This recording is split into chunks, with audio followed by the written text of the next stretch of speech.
Hi there, and thank you for spending this time with me today. I'm not a doctor, a guru, or some kind of expert with fancy letters behind my name, but I am 75 years old, and I've lived long enough to know that life teaches you lessons, whether you ask for them or not. Some of those lessons are small. Others, they stay with you forever. This video isn't about regrets in the dramatic movie scene kind of way. I'm not talking about missed business deals or grand opportunities that slipped through my fingers. I'm talking about everyday choices, small habits I repeated over and over again that quietly took a toll on my body, my mind, and my spirit. Things I did without questioning them. Things I thought were harmless. Things I now know, with the benefit of time, were slowly taking something away from me. My energy, my joy, my strength, even my relationships. And so today, I want to share those 4 daily mistakes with you, not to dwell on the past, but to help you avoid walking the same path. Because the truth is, aging happens fast, but wisdom takes time. And if I can offer you even one piece of insight that helps you live better, longer, and with fewer regrets, then every minute we spend together here is worth it. These are my real regrets, from one person to another. No filters, no lectures, just honesty, and hopefully a few gentle nudges toward a better tomorrow. So if you're ready to listen, not just with your ears, but with your heart, let's begin. Regret 1, letting little things stress me out. Every single day, if I could go back and talk to my younger self, maybe the version of me at 45 or 50, I'd say this loud and clear: stop letting the little things steal your peace. For most of my life, I was the kind of person who always had to have things just right. If the house wasn't clean enough, I'd stress. If someone didn't return my call, I'd assume the worst. If the car made a noise, or the checkbook didn't balance, or someone cut me off in traffic, I'd feel my chest tighten, my thoughts race, and my whole mood would change. And the truth is, I didn't think much of it. I told myself that was just how I am, a little high-strung. Maybe, but responsible, alert, and on top of things. What I didn't realize was that all those little daily stressors, the kind that seem harmless in the moment, were slowly wearing me down from the inside out. Stress doesn't need to come from big, traumatic events to harm your body. Chronic, low-level stress, the kind you carry every day without even realizing it, can cause just as much damage over time. It raises your blood pressure. It wears on your heart.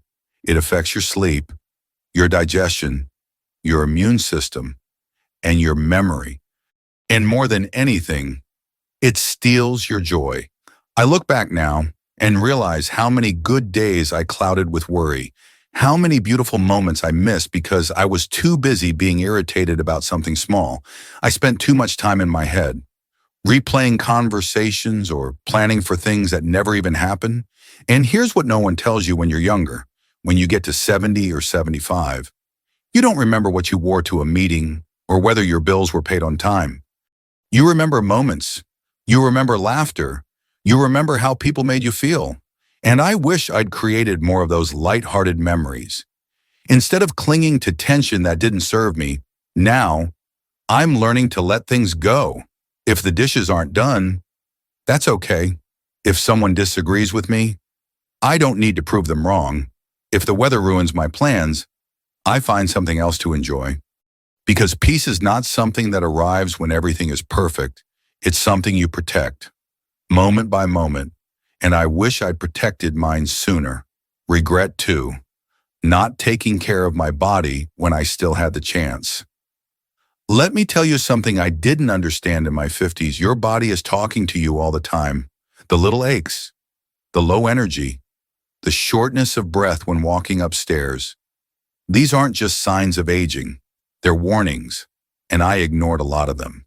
When I was younger, I didn't think much about health. I wasn't reckless, but I wasn't mindful either. I skipped regular checkups. I didn't stretch. I ate what was convenient, not what was nourishing. And exercise, I always found a reason to put it off: too tired, too busy, too sore. I told myself I'd get serious about it one day. Well, let me tell you, one day came, and by then, it was much harder than I expected. You see, the body's incredibly forgiving until it's not. You can neglect it for years and still feel fine, but what you don't see is the slow erosion happening underneath. Your muscles weaken, your bones lose density, your joints stiffen, and your heart, if you don't challenge it with regular movement, begins to struggle with even simple tasks. Now at 75, I move slower. I deal with chronic back pain and a weaker grip. My balance isn't what it used to be, and I've had a few close calls with falls. And the hardest part, I know that some of this could have been prevented or at least delayed if I had been more consistent in caring for my body earlier. It's not about vanity. It's not about trying to look 30 again. It's about staying independent, keeping your dignity, and enjoying the simple things: walking without pain, opening a jar, climbing into bed without assistance. And I wish someone had told me back then, the best time to take care of your body isn't when something goes wrong. It's before that, when you still feel good. Now I do what I can: short walks, gentle stretching, eating more whole foods, keeping up with doctor visits, but it's harder. Everything takes more effort, and I often wonder how much stronger I'd feel today if I'd started these habits 20 years earlier. So if you still have the energy to move, move. If you can stand tall, do it with pride. Your future self will thank you. I wish mine had. Regret 3, not saying the important things to the people I loved. This one's tender. It's the kind of regret that doesn't show up in your joints or your energy. It shows up in your heart, usually late at night or in quiet moments when no one else is around. I've learned at 70 that some of the heaviest things we carry are the words we didn't say. For much of my life, I assumed people knew how I felt. I thought they must know I love them, or they don't need to hear that again. I let pride get in the way. I avoided difficult conversations because I didn't want to stir up emotions. I kept certain feelings to myself because I didn't want to look weak or vulnerable or overly sentimental. Now I see things differently. Some of the people I love the most have passed on: parents, friends, a sibling. And while I was present for many of them in their final years, there were things I never said: words of gratitude, apologies, honest affection. Things like "thank you for being patient with me," or "I'm sorry I didn't listen more," or just a simple "I love you and I'm proud of you." I don't say this to be dramatic. I say it because these are the moments that haunt us later in life, not the arguments, not the disappointments, but the chances we had to speak love into someone's life and didn't. And it's not just about death. I've seen relationships grow cold because neither person was willing to be the first to reach out. I've seen parents and children drift apart over things that could have been healed with one honest conversation. So if you're watching this right now and someone's face just popped into your mind, someone you've been meaning to call, or write to, or hug a little longer, do it. Don't wait for the perfect moment. Don't wait until it's too late.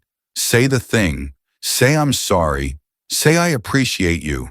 Say "I miss you," or "you matter to me," or "I love you and I always have." Because as you get older, you realize something: time is generous until it isn't. And one of the kindest things you can do for your future self is speak your heart while you still have the chance. Regret 4, always saving joy for someday that never came. If there's one thing that hits hardest in your 70s, it's the realization that time really isn't unlimited. And one of my biggest regrets is how often I pushed happiness into the future. I was always waiting for the right time. You know what I mean? I told myself I'd travel once I retired. I'd take that painting class when things slowed down. I'd spend more time fishing, playing music, visiting friends when the kids were older, when work was less busy, when I had a little more money, when I had more energy. But here's the truth that snuck up on me. There's never a perfect time, and more often than not, someday never comes. Life happens. People get sick. Priorities shift. The years pass faster than you expect. And before you know it, you're looking back, wondering why you waited. It wasn't that I didn't enjoy life, I did, in moments, but I made the mistake of tying joy to milestones. I believed I had to earn rest, earn fun, earn permission to enjoy myself. So I kept grinding, kept deferring, kept telling myself I'd get to it soon. And now I've learned that joy is not a reward you save up for. It's a daily practice. It's in the small things: a morning walk, a phone call with someone you love, dancing in the kitchen, watching the sunset without checking your phone. I wish I had treated joy like nutrition, not dessert, something essential, not optional.